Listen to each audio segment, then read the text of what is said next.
Hello guys, welcome and welcome to my kitchen channel. आज આપણે બનાવવાના છે સુપર ટેસ્ટી એવી સ્પોન્જી સુપર ટેસ્ટી એવી કેક, એકદમ સોફ્ટ એવી। તો એક વખત બનાવશો તો વારંવાર બનાવશો, એકદમ પરફેક્ટ એવી બનીને રેડી થશે। તો ચાલો ફટાફટ રેસીપી સ્ટાર્ટ કરી લઈએ। તો 2 ઈંડા આપણે એક મોટા બાઉલમાં એડ કરીશું। ત્યારબાદ તેમાં 1 કપ આપણે પીસેલી ખાંડ એડ કરીશું અને ઈંડા અને ખાંડને એકદમ સરસ રીતે આપણે મિક્સરના મદદથી એકદમ સરસ રીતે મિક્સ કરી લઈશું। તો તમે જોઈ શકો છો કે એકદમ સરસ એવો મિક્સ થઈ ગયું છે। તો હવે આપણે તેમાં 1 મોટી ચમચી આપણે તેલ એડ કરીશું। ત્યારબાદ તેને એકદમ સરસ રીતે મિક્સ કરી લેવાનું છે। આ રીતે જો તમે બનાવશો તો સુપર ટેસ્ટી એવી કેક તમારી બનીને રેડી થશે। ત્યારબાદ 1 મોટી ચમચી આપણે પાણી એડ કરીશું અને બધું જ એકદમ સરસ રીતે મિક્સ કરી લઈશું। તો હવે આપણે તેને સાઈડમાં મૂકીશું અને 1 મોટા બાઉલમાં અડધો કપ કોકો પાવડર એડ કરીશું। ત્યારબાદ તેમાં 1 કપ આપણે મેદાનો લોટ, 1 ચમચી આપણે કસ્ટર્ડ પાવડર એડ કરીશું અને બેકિંગ સોડા અને બેકિંગ પાવડર એડ કરીશું અને બધું જ એકદમ સરસ રીતે મિક્સ કરી લઈશું। તો હવે આપણે જે ઈંડાનું બેટર હતું, હવે આપણે તેમાં આપણે જે પાવડર બનાવ્યું છે તે એડ કરીશું અને સરસ રીતે મિક્સ કરી લઈશું। તો આપણું કેકનું બેટર આપણે રીતે આપણે આ રીતે મિક્સ કરી અને કેકનું બેટર રેડી કરી લઈશું।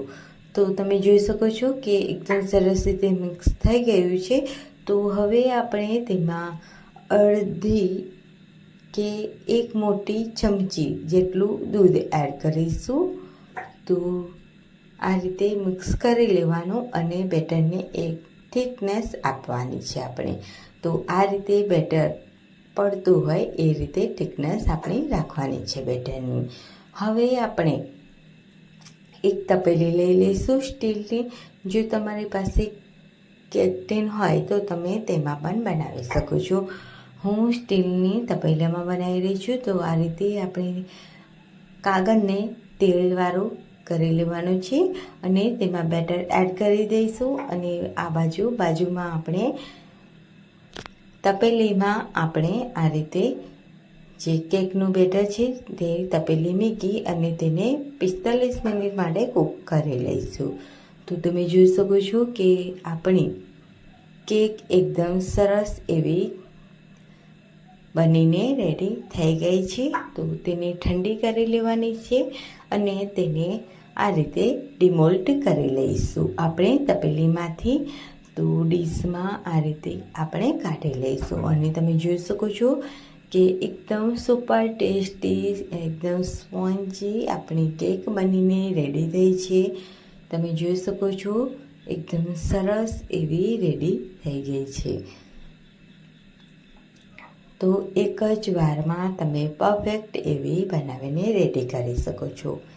હવે આપણે જે ઉપરનો ભાગ છે તેને આપણે કટ કરી અને તેને સાઈડ કરી લઈશું।